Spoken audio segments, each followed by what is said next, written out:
Assalamualaikum warahmatullahi wabarakatuh. Oke teman-teman pemirsa yang ada di rumah, ketemu lagi dengan Teacher Hafid.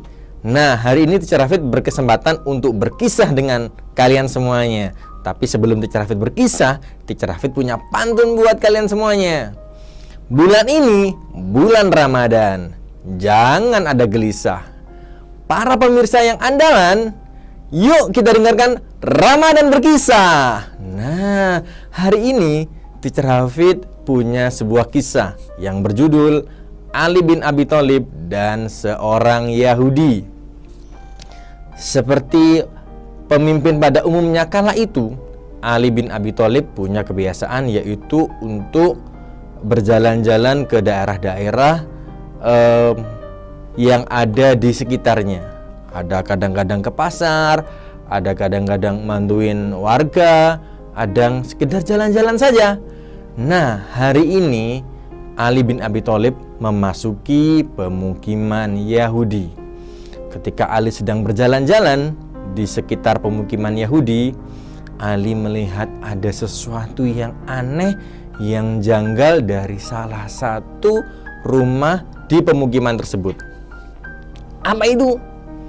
Ali melihat ada baju besi, ada baju perang yang dia kira itu miliknya. Ini sepertinya baju perang punya aku deh. Soalnya mirip banget nih. Kemudian Ali mengetok pintu rumah tersebut. Tok tok tok tok tok. Maka keluarlah si pemilik rumah. Ada apa, Ali? Ini baju besi punya siapa ya? Kok mirip banget punya saya? Enggak, keliru. Ini ada di rumah saya, berarti jelas ini punya saya. Tapi dari warnanya, dari bentuknya, dari motifnya ini mirip banget kayak punya saya. Enggak bisa, Ali. Ini sudah jelas ada di rumah saya, berarti punya saya. Kemudian Ali mempunyai ide. Gimana kalau kita musyawarahkan ini di pengadilan? Biar hakim yang menentukan siapa pemilik dari baju besi ini. Oke, kata si pemilik rumah. Kemudian mereka berdua berjalan. Wah, ini yang harus diingat ini teman-teman ya. Ali itu khalifah, Ali itu presiden, Ali itu raja. Wah, Ali ternyata tidak segan-segan ya mengajak diskusi warganya ya. Mengajak diskusi, mencari solusi. Bisa saja itu Ali kalau raja yang otoriter diambil aja itu. Oh, soalnya dia punya kekuasaan, tapi tidak berlaku ini buat Ali. Ali lebih memilih diskusi, mencari solusi bersama, biar dua-duanya sama enak dan sama-sama lega. Nah, ternyata si pemilik rumah tadi berpikir, kok Ali mau-maunya ya ngobrol sama aku ya? Kok Ali nggak merebut ya? Padahal dia kan raja, padahal dia kan khalifah. Nah, tidak lama kemudian sampailah Ali di pengadilan. Maka keheranan yang kedua dari si Yahudi tadi muncul. Apa keheranannya? Ketika Ali membuka pintu pengadilan, ternyata pengadilan sedang penuh. Ada beberapa kasus yang harus diselesaikan dan diputuskan oleh hakim. Assalamualaikum warahmatullahi wabarakatuh, kata Ali memberi salam kepada yang ada di dalam ruangan sidang. Kemudian semuanya menjawab salam Ali. Dan kemudian ternyata tidak ada satu pun yang memberi salam kepada Ali. Tidak ada yang berusaha menegati, tidak ada yang berusaha memuji-muji. Kenapa? Karena Ali ternyata sudah biasa seperti itu. Sudah biasa belusukan ke tempat-tempat warga, sudah biasa jalan-jalan ke pasar. Jadi sudah umum ketemu dengan Ali. Jadi bukan suatu keistimewaan bertemu dengan Ali. Betapa rendah hatinya ya Ali sebagai seorang khalifah, sebagai seorang raja, sebagai seorang presiden pada waktu itu. Kemudian Ali menghadap kepada hakim. Hakim, saya ada sedikit permasalahan dengan orang Yahudi ini. Kalian tahu apa yang dikatakan hakim? Tolong Ali, kamu antri di belakang. Ali adalah raja loh ya. Ketika hakim mengatakan tolong antri di belakang, apa yang dilakukan Ali? Ya antri di belakang sesuai urutan. Kemudian Ali duduk di belakang dan orang Yahudi di sampingnya. Maka muncullah kekaguman berikutnya. Wah, Ini raja loh ya, suruh antri mau loh ya. Wah, kira-kira kalau kita jadi raja, kita harus bisa ya kayak Ali ya. Sama siapa aja sama, diperlakukan seperti apa aja, tidak ada masalah karena kita sama-sama manusia.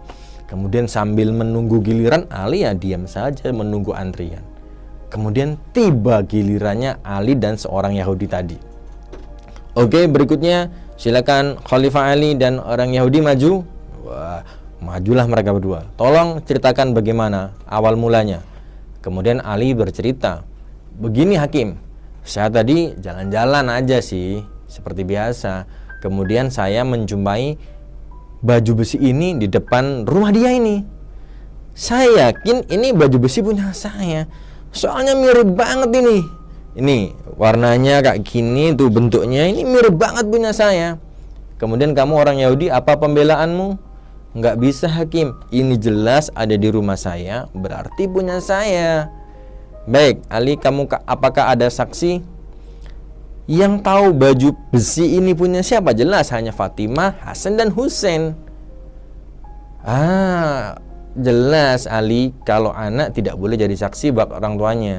Nah, sedangkan Fatimah hanya satu orang. Padahal kalau saksi harus ada minimal 2 orang laki-laki. Apabila saksinya perempuan, maka 1 laki-laki sebanding dengan 2 perempuan. Jadi Ali, kamu harus menyiapkan 4 orang perempuan. Apakah kamu ada? Tidak ada Hakim. Saksinya ya cuma Fatimah, Hasan dan Husain. Wah, kalau begitu kamu tidak bisa Ali memutuskan seperti itu ya. Tidak ada saksi kamu ya, katanya Hakim. Kemudian Hakim berpikir, menimbang berbagai macam-macam pertimbangan, kemudian Hakim memutuskan, duk. Baik, saya putuskan baju besi ini punya orang Yahudi. Kita tutup sidang ini dengan doa kafaratul majlis. Kemudian Hakim mengucapkan salam, kemudian mereka berdua dipersilakan mengambil sesuai dengan haknya. Baju besi ini dibawa itu sama si orang Yahudi. Kemudian setelah jalan, orang Yahudi bertanya kepada Ali, Khalifah, Amirul Mukminin, kamu setuju dengan katanya si Hakim? Ya setuju, kan sudah diputuskan seperti itu. Walaupun saya yakin sebenarnya itu baju besi saya sih, katanya. Nah kemudian kamu nggak protes? Kamu kan raja. Enggak, itu sudah diputuskan dan sudah diketok palu, maka saya ridho baju besi ini milik kamu. Kemudian Ali hampir berlalu melewati pintu pengadilan. Kemudian orang Yahudi memanggil, Amirul Mukminin, tunggu sebentar. Kemudian berhentilah Ali dan si orang Yahudi lari mendekati Ali. Nah, apa yang dikatakan oleh orang Yahudi? Demi Allah Amirul Mukminin, 2 hari yang lalu saya mencuri baju besi ini dari rumah kamu. Tapi saya heran dengan perlakuan kamu tadi. Yang pertama, saya heran, kenapa kamu kok tidak merebut baju besi itu dari saya, padahal kamu raja. Yang kedua, Anda tidak gila hormat. Banyak orang mereka tidak mau menyalami, kamu biasa saja Ali. Ada hakim menyuruh Anda antri, Anda antri. Masya Allah, luar biasa sekali. Dan yang ketiga yang bikin saya heran sama kamu Ali, yaitu kamu ridho atas apapun keputusannya. Sangat luar biasa sekali. Demi Allah, saat ini saya ingin bersyahadat dan saya masuk Islam gara-gara perbuatan dan akhlak kamu Ali.